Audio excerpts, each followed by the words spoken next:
अब सुनिए कहानी का 13वां भाग, बढ़ते जज्बात। ये सुनकर अन्या हैरानी से कहती है, जी। रुद्र को जब रियलाइज होता है कि उसने फ्लो फ्लो में क्या बोल दिया तो जल्दी से खुद को सुधारते हुए कहता है, मेरा मतलब तुम कहाँ जा रही हो?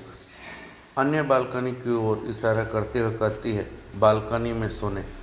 रुद्र तुरंत कहता है, उसकी ज़रूरत नहीं, तुम यहाँ सोफे पर सो सकती हो, बाहर बहुत ठंड है। रुद्र का ऐसा कहना अन्या के लिए शॉक से कम नहीं था।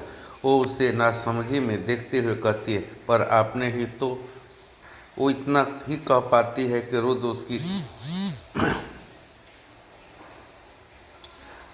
बात बीच में काटते हुए कहता है, और अब मैं ही कह रहा हूँ, यही सो जाओ। ये बोलकर वो अन्या का हाथ छोड़ देता है। अन्या अब तक असमंजस में रुद्र को ही देख रही थी। उसे रुद्र का एक एक पहेली जैसा लग रहा था, जिसे जितना जानने की कोशिश करो उतना ही उलझते जाओ। वो मन में दुविधा के लिए सोफे पर आकर लेट जाती है और कुछ ही देर में उसे नींद आ जाती है। अन्या के सोया हुआ महसूस कर रुद्र अपनी आंखें खोलकर अपने सामने देखता है, जहां अन्या बड़े आराम से सोई हुई थी। वो उसे एकटक देखता रहता है, जैसे उसे देखने भर से उसका सारा दर्द, सारी तकलीफ गायब हो रही हो। रुद्र अन्या को देखते देखते कब सो जाता है उसे पता ही नहीं चला। अन्या अपने वक्त पर ही उठती है। उसकी नज़र अपने सामने बेड पर सोए रुद्र पर जाती है। रुद्र के बाल उसके माथे की सफ़ेद पट्टी पर बिखरे हुए थे, जो उसे अट्रैक्टिव बना रहे थे। अन्या उसको यूँ सुकून से सोता देख मुस्कुराते हुए वॉशरूम फ्रेश होने के लिए चली जाती है। वो कुछ देर बाद नहाकर बाहर आती है।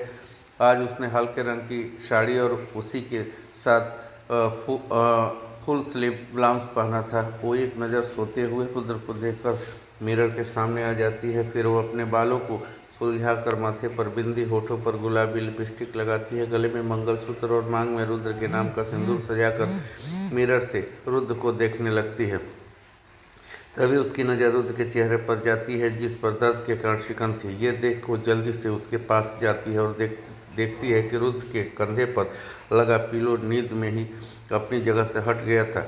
अन्या समझ गई कि इसी वजह से रुद्र को दर्द हो रहा है, लेकिन दवा के असर में उसकी नींद नहीं खुली। वो झट से आगे बढ़कर रुद्र के कंधे की तरफ झुककर उसके तकिए को ठीक करने लगी, लेकिन तभी उसका बैलेंस बिगड़ गया। वो सीधे रुद्र के ऊपर गिरने ही वाली थी। तभी उसने अपने हाथ से खुद को रोक लिया, पर तभी रुद्र नींद में कुछ हिला और अन्या के होठ सीधा उसके गाल से छू गया। अन्या को जब महसूस हुआ तो उसकी आंखें बड़ी हो गई। वो इस अचानक से हुई हरकत से सकपका गई। अन्या जल्दी से हड़बड़ाते हुए उठती है और बिना रुद्र को देखे वहाँ से चली जाती है। उसे ये सोचकर काफ़ी शर्म आ रही थी कि अगर रुद्र जग गया होता तो क्या सोचता है उसके बारे में, कि वो नींद में उसका फ़ायदा उठाने की कोशिश कर रही थी। ये सारी बात सोचकर अन्या कुछ घबरा गई थी। उसे फिर से रुद्र का गुस्सा और उसकी वार्निंग याद आने लगी। फिर वो जल्दी से नीचे किचन में आकर अपने कामों में लग गई। वही कमरे में रुद्र बेफिक्र सुकून की नींद सो रहा था। उसे तो पता ही नहीं था कि आखिर हुआ क्या था। सुबह के 9 बजे रुद्र की नींद खुलती है। दवा के असर से उसे रात में गहरी नींद आई थी। वो अपनी आंखें खोलकर सबसे पहले सामने देखता है सोफे पर अन्या को न देखकर रुद्र घड़ी को देखता है। उसे आज काफ़ी लेट हो गया था, इसलिए जल्दी से उठने की कोशिश करता है, जिसकी वजह से उसके कंधे में जोर का दर्द होने लगता है। रुद्र अपने कंधे को पकड़कर बेड पर आराम से बैठता है। तभी उसके कमरे का दरवाज़ा खुलता है। रुद्र को लगा कि अन्या होगी, इसलिए वो झट से दरवाजे की तरफ करता है, पर सामने अन्या नहीं बल्कि रेहान था। रेहान ने जैसे रुद्र को बेड पर अपने कंधे को पकड़े देखा तो घबरा गया। वो जल्दी से भागकर उसके पास आता, फिक्र भरे लहजे में कहता है, भाई आप ठीक हो? आपको दर्द हो रहा है? डॉक्टर को बुलाऊं?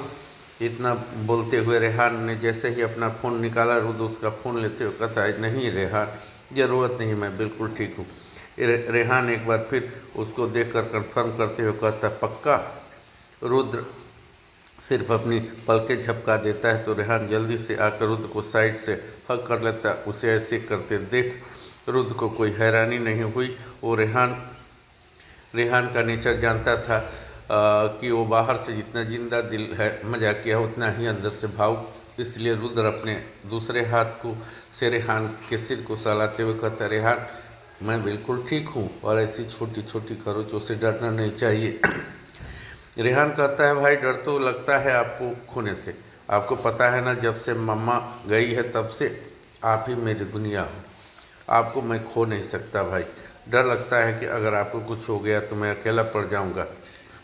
रुद्र रेहान के इमोशन अच्छे से समझ रहा था, लेकिन उसे ऐसे रोते हुए देख उसे बिल्कुल अच्छा नहीं लग रहा था। इसलिए वो उसे खुद से दूर कर उसकी आंखों में आंसू पूछकर विश्वास के साथ कहता है, ऐसा कभी नहीं होगा, फालतू बात सोचना बंद कर।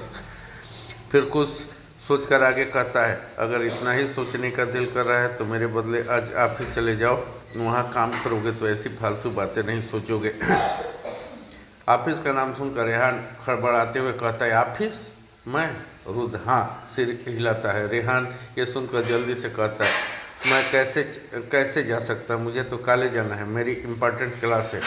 असल में रेहान ने ऑफिस से बचने के लिए ही कॉलेज ज्वाइन किया था। रुद्र कहता है, कब तक ये बहाना बनाओगे? रेहान रुद्र के गले में प्यार से बाहर डालकर कहता है, जब तक आप मेरे साथ हो भाई, यानी लाइफ टाइम के लिए। इतना बोलकर रेहान अपनी बत्तीसी दिखा देता है। रुद्र उसकी इस हरकत पर हल्का सा मुस्कुरा देता है। यह देख तो रेहान खुद को जोर का पिंच करता है ताकि वो खुद को यकीन दिलाए कि रुद्र आज उसकी बात पर मुस्कुरा रहा है। रुद्र उसकी हरकत देखकर सवालिया नज़रों से उसे देखता है तो रेहान अपना फ़ोन ढूंढते हुए कहता है, मेरा फ़ोन कहाँ है? मुझे जल्द से जल्द डॉक्टर को बुलाना होगा और आपका फुल चेकअप करवाना होगा। मुझे डर लगता है कि आपकी एक दो नस हिल गई है इस एक्सीडेंट से। रुद्र उसकी नौटंकी देख उसे घूरते हुए कहता है, क्या बकवास कर रहे हो? रेहान कहता है, भाई बकवास नहीं, सच कर रहा हूँ। आपको पता है आप अभी अभी मुस्कुराए, वो भी मेरी बात पर। या तो आपकी एक दो नस हिल गई है या मेरे जोक्स ऑस्कर लेवल जितने अच्छे हो गए हैं। रुद्र उसकी बात सुनकर अपनी भौहें उठाते हुए कहता है, नस जोक्स का पता नहीं, लेकिन तुम्हारी नौटंकी ऑस्कर लेवल जितनी हो गई है। इतना बोलकर रुद्र जैसे ही उठने वाला होता है तभी रेहान की नज़र रुद्र के गाल पर जाती है, जिसे देखकर वो शरारती लहजे में कहता है, ओ अब पता चला मेरे गुस्से वाले भाई का मूड आज इतना जॉली कैसे है।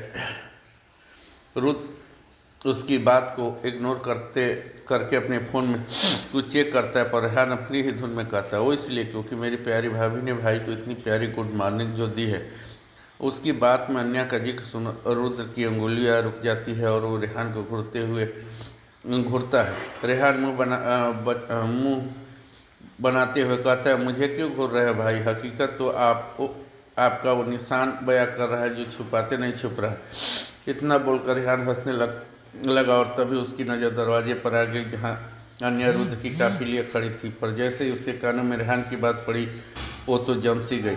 रेहान अन्या को देख हंसते हुए उसके पास जाकर कहता है, ओ भाभी आपने तो गजब कही कर दिया। फिर कान के पास जाकर धीरे से कहता है, वैसे ये गजब आप रोज़ किया करें ताकि एक्सप्रेशनलेस भाई के चेहरे पर कुछ अलग भाव तो दिखे। इतना बोलकर रेहान अन्या को विंक करके चला जाता है। अन्या को तो समझ नहीं आ रहा था कि वो क्या करे, ना मुस्कुरा पा रही थी ना कुछ कह पा रही थी। तभी उसकी नज़र सामने से उसकी तरफ आते रुद्र पर गई। रुद्र को खुद के पास आता देख अन्या की तो सांसें ही बैठने लगी। उसे डर लग रहा था कि रुद्र जरूर उसे उसकी सुबह अनजाने में की गई हरकत के लिए डांटेगा। जैसे ही रुद्र अन्या के करीब बढ़ रहा था वैसे वैसे अन्या के दिल की धड़कनें बढ़ रही थी। उसने तो डर से अपनी आंखें तक बंद कर ली। रुद्र उसकी ऐसी हरकत देखकर सोचने लगा कि आखिर वो ऐसा क्यों कर रही है। वो अन्या के पास खड़ा होकर उसके कांपते हुए होठों को देखकर जल्दी से बाथरूम की ओर चला जाता है। बाथरूम के दरवाजे बंद होने की आवाज़ से अन्या ने जल्दी से अपनी आंखें खोली और रुद्र को अपने पास न देखकर दिल पर हाथ रख के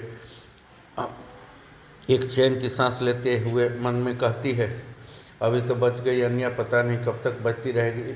इस रुद्रदेव का प्रकोप कभी भी तुझ पर गिर सकता है। बेहतर यही है कि मैं इनके सामने न आऊँ। इतना बोलकर वो जल्दी से कॉफ़ी टेबल पर रखकर वहाँ से चली जाती। वही वाशरूम में रुद्र मिरर के सामने खड़ा होकर फ्रेश होने के लिए टैप ऑन करता है। तभी उसकी नज़र अपने चेहरे पर लगे निशान पर जाती है जिससे उसे रेहान की बात याद आ जाती है। वो उस निशान को अपनी उंगली से छूता है तो उसे एहसास होता है कि ये लिपस्टिक का निशान है। रुद्र सोच में पड़ जाता है कि आखिर लिपस्टिक का निशान उसके गाल पर कैसे आए। तभी उसके जहन में अन्या का चेहरा आता है और उसी के साथ उसे कपकपाते होठ याद आते हैं।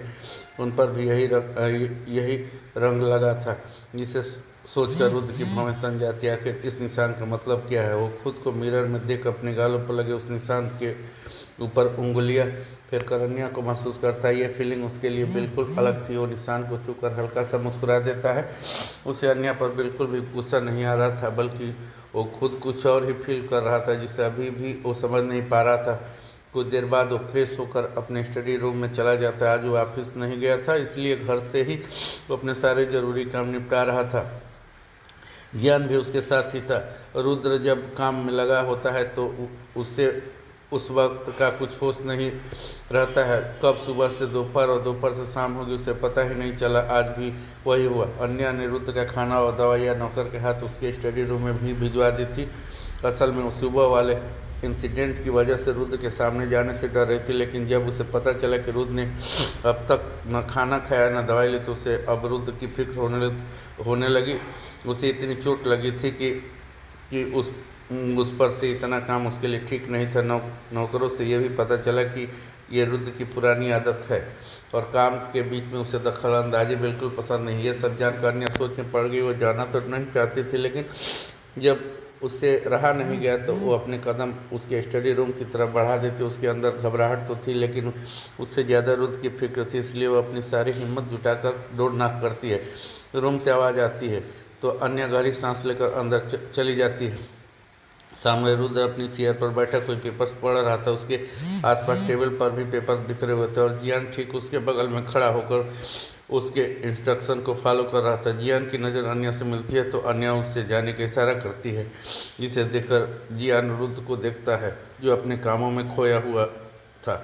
जियान को समझ नहीं आता कि आखिर वो करे तो क्या करे, अपने बास से इजाज़त ले या अपनी नई लेडी बास की बात मानकर चुपचाप बाहर चला जाए। फिर जियान कुछ सोचकर बाहर चला जाता है। तभी नौकर भी खाने की प्लेट अन्या को पकड़ा कर चला जाता है।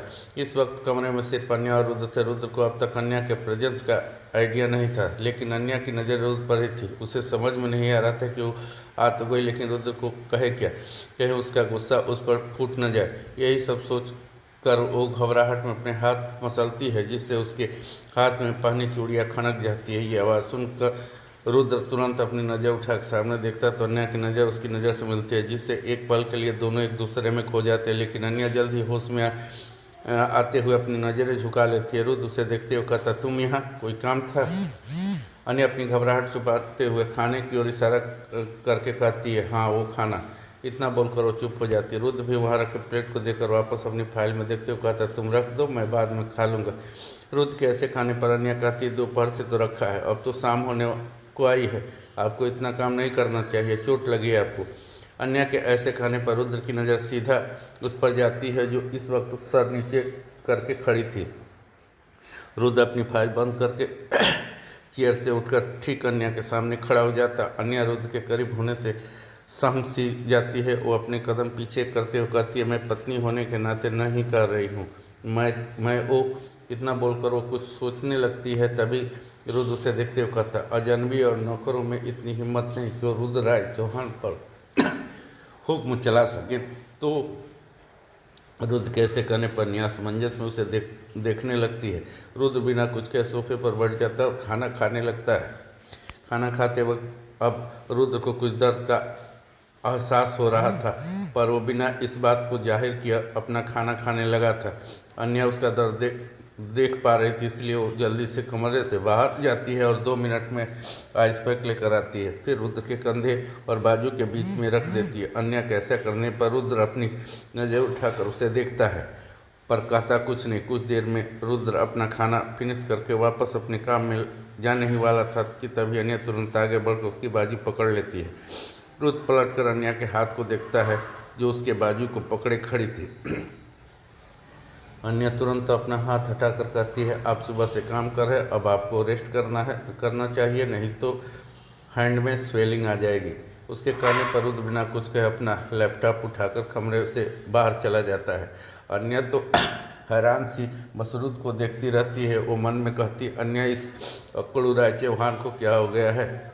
ये तेरी बात आज्ञाकारी बच्चे के जैसे कैसे मान रहा है? वैसे तो हर वक्त अपनी नाक आईफेल टावर से भी ऊंची करके अकड़ में रहता है। जरूर इसके सर पर चोट लगी है, इसलिए आज ये बदला बदला लग रहा है। वैसे मुझे ये आज्ञाकारी राय चौहान कुछ जम नहीं रहा है। इतना बोलकर वो भी कमरे से बाहर निकल जाती है। इस वक्त रात के 2 बज रहे थे। रुद्र अपनी जरूरी कामों में लगा हुआ। तन्या सोफे पर आराम से सोई हुई थी। तभी काम करते करते रुद्र के हाथों में कुछ दर्द होने लगता है, जिससे वो खुद के हाथों को रिलैक्स छोड़कर वो लैपटॉप बंद कर देता है। जैसे ही वो लैपटॉप बंद कर टेबल पर रख रहा था, तभी उसकी नज़र सामने सोफे पर सोई अन्या पर जाती है। कमरे में से रुद्र के साइड की लाइट जल रही थी। वो सोती हुई अन्या को देखकर उसके पास बढ़ जाता। सोते हुए अन्या छोटी बच्ची की तरह क्यूट लग रही थी। रुद्र उसे देखते देखते कहीं खो सा गया। वो घुटने के बल बैठकर अन्या के चेहरे को करीब से देख रहा था। न जाने क्या कोशिश थी उसमें, जो रुद्र उसमें डूबने से खुद को रोक नहीं पा रहा था। तभी उसकी नज़र अन्या के गुलाबी होठ पर जाती है। उसके मन में एक बार अन्या के वो मुलायम होठ छूने की चाह जगती है। वो अन्या के होठों को देखते हुए अचानक आगे बढ़ता है और हल्के से उसके होठों को छूकर जल्दी ही दूर हो जाता है। ये एक सॉफ्ट किस थी जिसका अन्या को कुछ पता नहीं चला, लेकिन इस किस के बाद उसका दिल मानो बेचैन हो गया। उसे खुद पर अब गुस्सा आ रहा था, क्योंकि वो खुद के इमोशन को काबू नहीं कर पा रहा था। ऐसे कैसे वो अन्या को किस कर सकता है? उसका कोई हक नहीं है। क्या रुद्र समझ पाएगा अपने दिल में उठे जज्बातों को, या अपने पुराने जख्मों के कारण कर देगा अन्या को खुद से दूर? जानने के लिए सुनिए इस कहानी की अगली 14वीं कड़ी।